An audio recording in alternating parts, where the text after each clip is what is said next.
country. Bloodlust is our birthright. Set it free.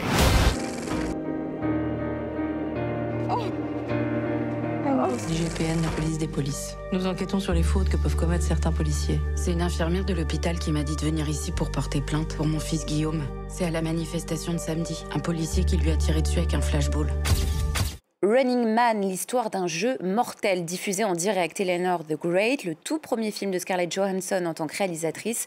Enfin, dossier 137, un polar sur fond de crise des gilets jaunes et de violences policières en France. C'est le programme de votre émission du mercredi consacré aux sorties cinéma de la semaine avec Thomas Borez. Bonjour Thomas et bonjour à toutes et tous. On débute avec Running Man d'Edgar Wright, adaptation d'un roman de Stephen King sur un jeu de télé-réalité donc particulièrement violent.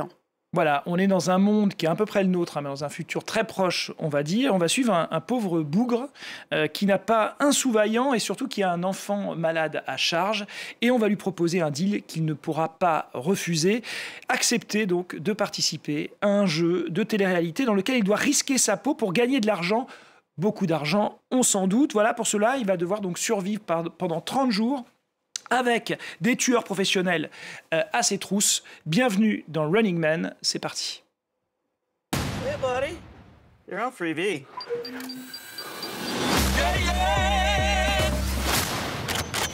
better run!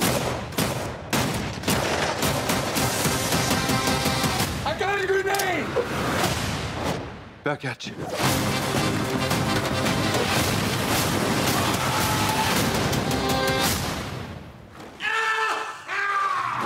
I'm still here, you shit-eaters.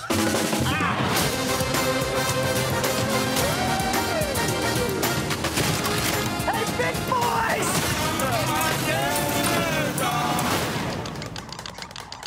Are you crazy? C'est pas la première fois, Thomas, que ce roman de Stephen King, écrit d'ailleurs en 1982, est adapté au cinéma. Et non, il y a déjà eu un précédent, Running Man, c'était en 1987 avec Arnold Schwarzenegger dans le rôle du Running Man. Arnold Schwarzenegger qui à l'époque était en pleine bourre à Hollywood. Et le film, c'est amusant, a été réalisé par un certain Paul Michael Glaser. Mais qui est exactement Paul Michael Glaser? Si vous êtes fan de la série Starkey et Hutch, eh bien c'est Starkey. Voilà, l'acteur qui joue Starkey s'est essayé au cinéma. Alors malheureusement pour lui, c'était pas très fameux. Je pense qu'il n'a pas vraiment continué après. Et d'ailleurs même Arnold Schwarzenegger en convient que ce film n'était pas une très grande réussite. C'est pourquoi d'ailleurs il a complètement adoubé ce remake d'Edgar Wright. Il a accepté d'ailleurs même que son visage figure dans les billets de $100 du film d'Edgar Wright. Voilà, c'est un petit détail amusant. Alors je disais que c'est la première adaptation du roman de Stephen King et en fait pas tout à fait. Pourquoi? Parce que eh bien, il y avait eu un film en France, cette fois, en 1983. Ça s'appelait Le Prix du danger. Moi, je me souviens, ça m'avait traumatisé quand j'avais vu à la télé. Oui, c'était avec notamment Gérard Lanvin, qui jouait donc un jeune chômeur qui doit accepter un jeu dangereux, vraiment le même pitch exactement. Tant et si bien que quand Yves Boisset, le réalisateur, découvre le Running Man avec Schwarzenegger, il veut intenter un procès à Hollywood. On se doute bien que l'affaire n'a pas donné de suite. Voilà, donc si on résume, l'équation, c'est Gérard Lanvin plus Arnold Schwarzenegger, ça donne aujourd'hui Glenn Powell. Edgar Wright, Thomas, qui adaptait pour la première fois une œuvre de Stephen King. Alors forcément, son regard était très important pour lui. On l'écoute à ce sujet. Steven devait valider le scénario et il l'a vraiment adoré. Il a aimé ce qu'on a gardé et ce qu'on a changé. Et ça, c'est fantastique pour moi parce que je suis tellement fan de lui. Et en même temps, ça crée une nouvelle pression parce que maintenant, je dois être à la hauteur. Bon alors Thomas, depuis la série Squid Game, évidemment ça nous fait écho à cette série diffusée sur Netflix, cette série qui part donc du même principe. On pensait que les jeux étaient pliés, qu'il n'y avait plus rien à apporter, mais il faut croire que non. Alors que vaut le film? Eh bien, on aime plutôt d'ailleurs la carrière d'Edgar Wright, qui était une espèce d'enfant terrible du cinéma britannique. C'est lui qui notamment a remis les zombies au goût du jour. On se souvient peut-être de Shaun of the Dead, puis après il y avait Hot Fuzz. Un réalisateur réalisateur qui sait manier le mainstream, on va dire, et l'underground, et puis toujours avec un côté potage, d'ailleurs, qu'on retrouve dans ce Running Man, et ça, c'est plutôt bienvenu. Il y a même aussi un hommage au cinéma d'action hollywoodien des années 80. Alors, c'est plutôt sympa, sauf que sa critique du monde avide de sensations morbides, et lucide à défaut d'être clairvoyant, c'est-à-dire qu'on a vraiment l'impression qu'il enfonce un peu des portes ouvertes ici. C'est un peu dommage. On sent bien quand même que Glenn Powell s'éclate dans le rôle tenu jadis par Schwarzenegger, et ça, c'est plutôt sympa.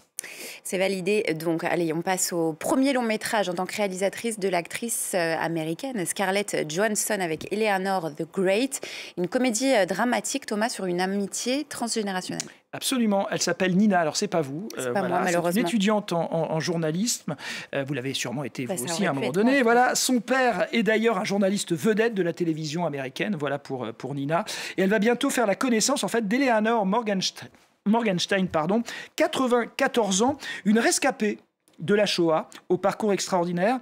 Alors Nina, elle va chercher à faire de l'histoire d'Eleanor un exemple, sauf que parfois, Nina, la vérité porte les habits du mensonge. Regardez.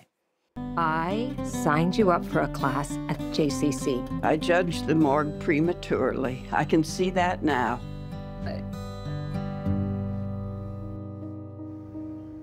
Hi, I'm Eleanor. I was wondering if I could feature you in my article. I did pick a subject for my journalism project. Oh, yeah? Yeah, I'm actually profiling a Holocaust survivor. So tell me about your mother. He never talks about my mom. It's like she just, poof, went away.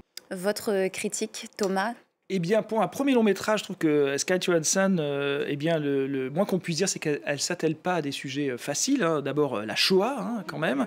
Et puis aussi, le grand âge. Voilà, c'est quand même deux sujets où on ne l'attend pas forcément. Et d'ailleurs, elle ne cherche même pas, pour sa première réalisation, à ruer dans les brancards avec un casting XXL. On peut imaginer qu'elle pourrait amener avec elle de grandes stars. Non, ça reste plutôt donc modeste.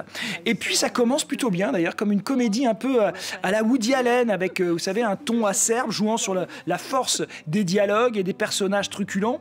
Rappelons quand même que Scarlett Johansson, elle connaît bien Woody Allen, hein, puisqu'elle a été plusieurs fois l'héroïne de ses films. On se souvient peut-être de Match Point, de Scoop ou encore de Vicky Cristina Barcelona. Alors là, le problème, c'est que ce film, il y a une deuxième partie qui est moins convaincante.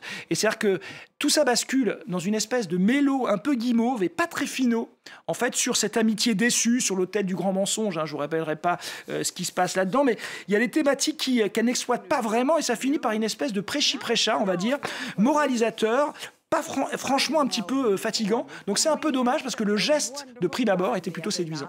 Bon, Eleanor the Great, c'est non pour vous. Il avait en tout cas été salué. Peut-être, on va dire. Il avait été salué par la critique, en tout cas lors de sa présentation au Festival de Cannes de cette année. Alors, il y a un autre film sélectionné en compétition officielle qui sort cette semaine.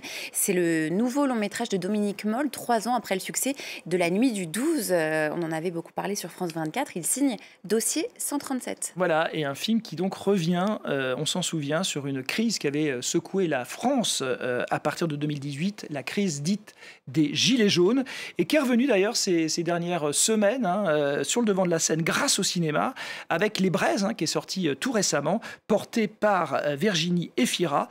Eh bien, c'est à Léa Drucker, aujourd'hui, de porter le flambeau. On regarde la bande-annonce. Qu'est-ce que vous avez vu dans la rue? Qui a dit que j'étais à la fenêtre? J'espère qu'ils vont pas étouffer l'affaire. Tu vas pas t'y mettre, toi aussi? Franchement, c'est la honte. C'est des héros, les mecs. T'as vu tout ce qu'on leur demande? Tu peux pas te mettre un peu à leur place? Mais à force de trouver des excuses à ceux qui déconnent, les flics sérieux qui essaient de bien faire leur boulot, ils vont tous se barrer de la police. Ils sont jamais sanctionnés. Ce n'est pas le moment de provoquer la grogne des syndicats.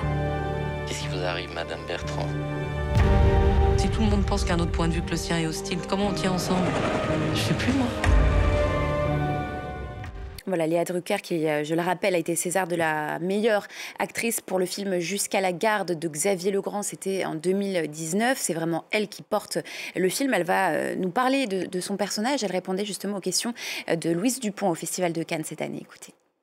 Ça se passe à l'automne 2018, pendant la crise des Gilets jaunes et pendant des manifestations. Et donc c'est une enquête qui est sur un cas d'un jeune homme blessé pendant les manifestations. Mais ça se passe par le regard de l'IGPN, qui sont des gens entre la police et les citoyens, pas vraiment aimés de leurs collègues policiers, pas vraiment aimés non plus des citoyens. Voilà un film où tout est presque dit dans le titre, c'est-à-dire dossier, et de fait, c'est un film un peu dossier, c'est-à-dire un récit exemplaire, précis, sur un sujet politique et social très fort, un film qui questionne donc la pertinence du regard en permanence, c'est très intéressant, à travers de multiples vidéos qui entourent la scène de crime, prise un peu dans la rue. Il va falloir donc questionner effectivement ce regard-là, ce regard de ces vidéos, la contextualiser, chercher des témoins oculaires pour toucher du doigt la vérité. C'est donc ce que montre, on va dire, exemplairement Dominique Moll à travers le personnage incarné par Léa Drucker. Il en résulte un polar qu'on pourrait qualifier d'administratif, c'est-à-dire que c'est pas forcément le genre le plus cinématographique, qui avance donc un petit à pas de loup, vous savez, il faut tout prouver, voilà, c'est très sérieux, très scrupuleux. Alors c'est à la fois la grande qualité du film, mais aussi malheureusement sa faiblesse. Moi j'avais beaucoup aimé, en tout cas. Eh bien, tant mieux. On termine, Thomas, avec Wicked Partie 2 de John Chu, qui est ni plus ni moins la suite du premier volet, Thomas. Et voilà, c'est pour ça qu'ils ont appelé ça 2, effectivement. C'est la deuxième Très partie, original. donc bienvenue au Pays d'Oz à nouveau. Juste recontextualisons les choses. En 95, le romancier Gregory Maguire, en fait, a décidé de donner suite au Magicien d'Oz, et c'est devenu une espèce de saga littéraire. En 2003, il y a une adaptation en spectacle musical à Broadway. Le cinéma s'en est emparé l'année dernière avec le Wicked 1, qui succède donc au Wicked 2. C'est toujours avec la chanteuse et actrice britannique Cynthia Erivo dans le rôle de la méchante, mais elle n'est pas si méchante, sorcière de l'Ouest. Il y a bien sûr aussi Ariana Grande, voilà, dans le rôle de Galinda, on les avait connus un petit peu fâchés à la fin du 1. On va voir si elles réussissent à se réconcilier, mais surtout si elles arrivent aussi à réconcilier tous les spectateurs en France, parce que le film, le 1, n'avait pas dépassé le million d'entrées. Bon, en tout cas, tous les fans d'Ariana Grande seront au rendez-vous. Ça, c'est sûr. On se quitte justement avec des images de Wicked Partie 2. Thomas, on vous retrouve la semaine prochaine.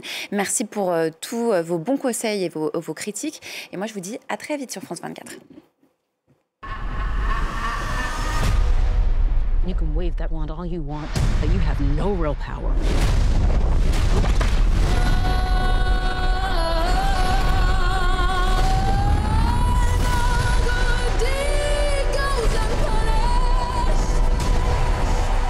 I'm a public figure now. People expect me to fly. Be encouraging.